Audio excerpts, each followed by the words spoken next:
Hi friends, ಇವತ್ತು carrot halwa ಮಾಡ್ತಾಯಿದ್ವಿ. ನಾನು ನಮ್ಮ ಮನೇಲಿ ಜಾಸ್ತಿ ಜನ ಇರೋದ್ರಿಂದ 1.5 kg ಕ್ಯಾರೆಟ್ ಎತ್ಕೊಂಡಿದ್ದೀನಿ. ಅದಕ್ಕೆ ಅರ್ಧ ಲೀಟ್ರ್ ಹಾಲು ಹಾಕ್ತಾಯಿದ್ದೀನಿ. ಅರ್ಧ ಲೀಟ್ರ್ ಹಾಲು ಹಾಕಿ ಹಾಲಲ್ಲೇ ಬೇಯಿಸೋಣ. ತುಂಬ ಚೆನ್ನಾಗಿ ಬೇಯುತ್ತೆ. ಅದಕ್ಕೇನು ಈಗ ಮಾಡಬೇಕಾಗಿಲ್ಲ. ತುಂಬ ಚೆನ್ನಾಗಿ ಬೇಯುತ್ತೆ. ನೀವೇ ಟ್ರೈ ಮಾಡಿ ನೋಡಿ ಒಂದು ಸತಿ. 1.5 kg ಹಾಕ್ತಾಯಿದ್ದೀನಿ. 1.5 kg ಕ್ಯಾರೆಟ್ ಯೂಸ್ ಮಾಡೋದ್ರಿಂದ ನಾನು ಅರ್ಧ kg ಸಕ್ಕರೆ ಎತ್ಕೊತೀನಿ. ಹಾಲು, ಸಕ್ಕರೆ, ಕ್ಯಾರೆಟ್ ಎಲ್ಲ ಹತ್ರಲ್ಲೇ ಬೇಯಕ್ಕೆ ಬಿಡೋಣ. ತುಂಬ ಚೆನ್ನಾಗಿ ಬೇಯುತ್ತೆ. ಇದರಲ್ಲಿ ಡೌಟ್ ಏನು ಬೇಡ.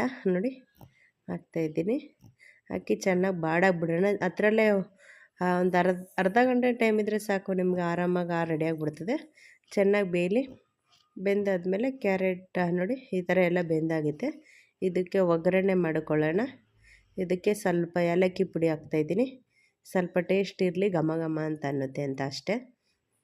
ಕ್ಯಾರೆಟ್, ಏಲಕ್ಕಿನ ಮತ್ತು ಸಕ್ಕರೆ ಪುಡಿ ಮಾಡಿಕೊಂಡಿದ್ದೆ, ಅದಕ್ಕೆ ಹಾಕ್ತಾಯಿದ್ದೀನಿ. ಸಕ್ಕರೆನೂ ಕ್ಯಾರೆಟ್ ತುರಿನೂ ಅದೇ ಇದು ಮಾಡಿರೋದ್ರಿಂದ ಎಲ್ಲ ಚೆನ್ನಾಗಿ ಬಾಡಿಸ್ಕೊಳ್ಳೋಣ. ನೋಡಿ ಎಷ್ಟು ಚೆನ್ನಾಗಿ ಬೆಂದಾಗಿದೆ ನೋಡಿ. ಈಗ ತುಪ್ಪ ಕಾಯೋಕ್ಕೆ ಇಟ್ಟಿದ್ದೀನಿ. ಅದಕ್ಕೆ ದ್ರಾಕ್ಷಿ, ಗೋಡಂಬಿ ಹಾಕ್ಕೊಂಡಿದ್ದೀನಿ. ಸ್ವಲ್ಪ ಗೋಲ್ಡನ್ ಬ್ರೌನ್ ಬರೋದ್ರವ್ರು ಹಾಕೋಣ. ಇದು ಕೋವಾ ಏನು ಅವಶ್ಯಕತೆ ಇಲ್ಲ ಫ್ರೆಂಡ್ಸ್. ಇದಕ್ಕೆ ಒಂದು ಸೀಕ್ರೆಟ್ ಇಂಗ್ರೀಡಿಯೆಂಟ್ಸ್ ಐತೆ. ಅದೇನಂತ ಅಂದರೆ ಕಡಲೆ ಹಿಟ್ಟು ಹಾಕಿದ್ರೆ ಕೋವಾ ಹಾಕ್ದಷ್ಟೇ ಟೇಸ್ಟ್ ಇರುತ್ತೆ ನೋಡಿ. ಒಂದು 3 ಸ್ಪೂನಷ್ಟು ಕಡಲೆ ಹಿಟ್ಟು ಹಾಕಿದ್ದೀನಿ. ಕಡಲೆ ಹಿಟ್ಟಿದ್ರೆ ಕಡಲೆ ಹಿಟ್ಟು ಹಾಕೋಬೋದು, ಕೋವಾ ಆಯ್ತಂದರೆ ಕೋವಾ ಹಾಕೋಬೋದು. ಕ್ಯಾರೆಟ್ ಹಲ್ವಕ್ಕೆ ಮೇನ್ ಇಂಗ್ರೀಡಿಯೆಂಟ್ಸೇ ಇದು. ತುಂಬ ಟೇಸ್ಟಾಗಿ ಬರುತ್ತೆ. ನಾನು ಕೋವಾನು ಹಾಕಿದ್ದೀನಿ ಮತ್ತು ಇದನ್ನು ಹಾಕಿದ್ದೀನಿ, ಕಡಲೆ ಹಿಟ್ಟು ಹಾಕಿ ಚೆನ್ನಾಗಿ ಬಾಡಿಸಿ ಮತ್ತು ಆ ಮಿಶ್ರಣನ ಕ್ಯಾರೆಟ್ ಹಲ್ವಕ್ಕೆ ಹಾಕೋಣ. ಲಾಸ್ಟಲ್ಲಿ ಕೋವಾ ಹಾಕೊಳ್ಳೋಣ. ನೋಡಿ ಎಲ್ಲ ಇದಾಗಿದೆ. ಹಾಕಿ ಕ್ಯಾರೆಟ್ ಹಲ್ವಕ್ಕೆ ಮಿಕ್ಸ್ ಮಾಡ್ಕೊಳ್ಳೋಣ. ಅಯ್ಯೋ ಕಡಲೆ ಸೀಟ್ ಹಾಕೋದ್ರೆ ಅದೇ ಸ್ಮೆಲ್ ಬರುತ್ತೆ ಅಂತ ಭಯ ಬೇಡ. ತುಂಬ ಟೇಸ್ಟಾಗಿ ಆಗುತ್ತೆ. ಅದ್ರ ಟೇಸ್ಟೇ ಬೇರೆ. ನಿಮಗೆ ಸೇಮ್ ಮದುವೆ ಮನೆಯಲ್ಲೆಲ್ಲ ಏನು ತಿಂದಿರ್ತೀರ ನೋಡಿ, ಅಷ್ಟೇ ಫೀಲ್ ಕೊಡುತ್ತೆ.